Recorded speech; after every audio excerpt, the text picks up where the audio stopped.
Finally एक electric vehicle Maruti उतारने जा रही है। कितना एक्साइटिंग है, कितनी रेंज तक जाएगी, कुछ और डिटेल? जी, ये जो EVX है, जो हमारी इलेक्ट्रिक व्हीकल है, SUV, इसमें जो सबसे बड़ी खासियत ये है कि इसको जो EV की टेक्नोलॉजी में कहते हैं बॉर्न EV है। बॉर्न EV का मतलब it's a platform specifically develop किया है EV मार्केट के लिए।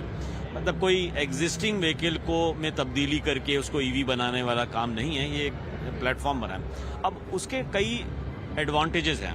एक तो इसमें जो आर्किटेक्चर होता है, जो बैटरी प्लेसमेंट का है फ्लोर के ऊपर, उसमें स्पेसिफिकली प्लेटफॉर्म उसके लिए बनाया हुआ है। इससे जैसे आप देख पा रही होंगी कि जो व्हील बेस इसका काफ़ी बड़ा है और ये पॉसिबल है क्योंकि हमने इसको ग्राउंड जीरो से बनाया है प्लेटफॉर्म को।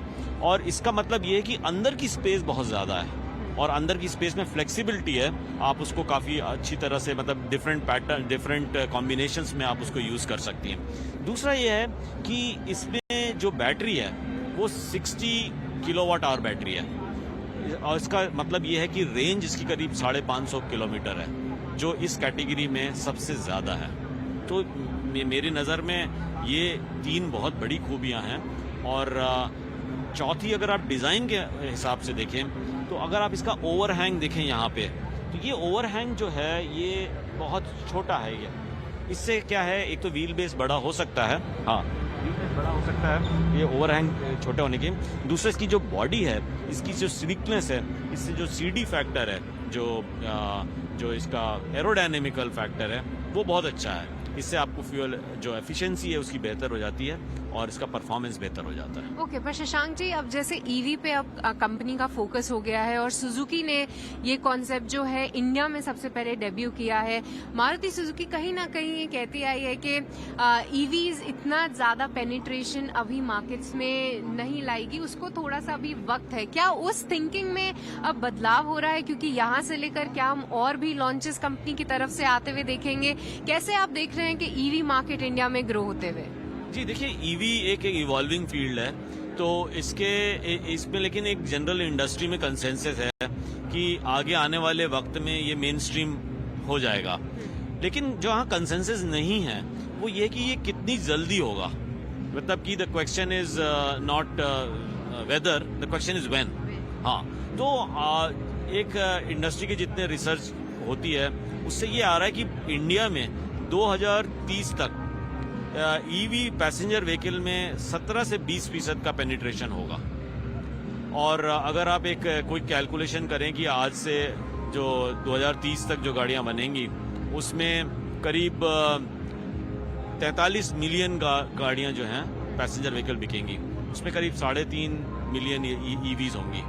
तो प्रश्न ये है कि बाकी जो 41 मिलियन गाड़ियां उसके लिए क्या करना है। फ्यूल एफिशिएंसी, मारुति सुजुकी उसके लिए फ्यूल एफिशिएंसी बढ़ा रहा है, CNG है, बायोफ्यूल है, बायोगैस है, हाइब्रिड्स हैं। तो हमें लगता है कि ये सारी कॉम्बिनेशन 2030-32 तक ये रहेगा और प्रपोर्शन चेंज होता रहेगा। और मुझे लगता है कि आगे आने वाले वक्त में और आगे आने वाले वक्त में हो सकता है EV का जो एडॉप्शन है वो फास्टर हो। लेकिन EV के एडॉप्शन में एक बात और कहना चाहूँगा, इसका जो बुनियादी वजह है कि ये पेनिट्रेशन नहीं बढ़ा इतनी तेजी से, न सिर्फ हमारे मुल्क में बल्कि आलमी तौर पे, वो ये है कि कॉस्ट ऑफ एक्विजिशन बड़ी हाई है, प्राइस हाई होती है। और प्राइस का मतलब बैटरी कॉस्ट हाई है, क्योंकि 50% करीब बैटरी कॉस्ट होती है EV की। और इसलिए हम इस व्हीकल को कॉम्पिटिटिव प्राइस करना चाहते हैं, तो हमें लोकलाइज करना पड़ेगा बैटरी। और यही वजह है कि सुजुकी ने करीब 10,000 करोड़ का इन्वेस्टमेंट किया है बैटरी के लोकलाइजेशन में। और हमें उम्मीद है कि इस लोकलाइजेशन एफर्ट से हम अपनी कॉस्ट कम कर सकेंगे और ये भी हम कर सकेंगे कि अपने कस्टमर्स को जो है बेहतर प्राइस दे सकें। और जो चार्जिंग इंफ्रास्ट्रक्चर का भी प्रॉब्लम दिख रहा है हमारी कंट्री में, वो हमें उम्मीद है कि 2025 तक काफ़ी हद तक सॉल्व हो जाएगा। और हम ये नहीं चाहते, और जहाँ तक आपने बात की कि 2025 तक गाड़ी आएगी, हम इसलिए जल्दबाजी नहीं कर रहे हैं वो क्योंकि हम ये नहीं चाहते कि कस्टमर इनकन्वीनियंस हो। मैं मारुति सुजुकी के साथ बहुत सालों से जुड़ा हूँ और मैं आपको ये बता सकता हूँ कि अगर कस्टमर कन्वीनियंस और ऑप्टिक्स के बीच में अगर चॉइस है तो 100 में से 100 मरतबा मारुति सुजुकी कस्टमर कन्वीनियंस को चूज करेगी।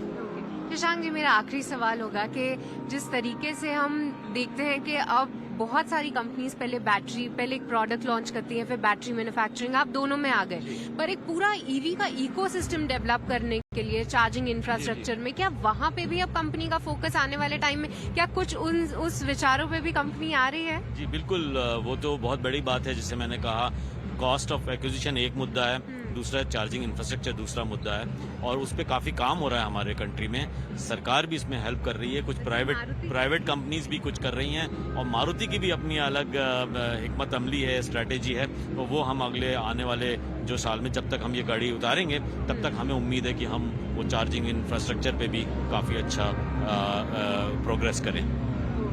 Thank you so much and all the very best.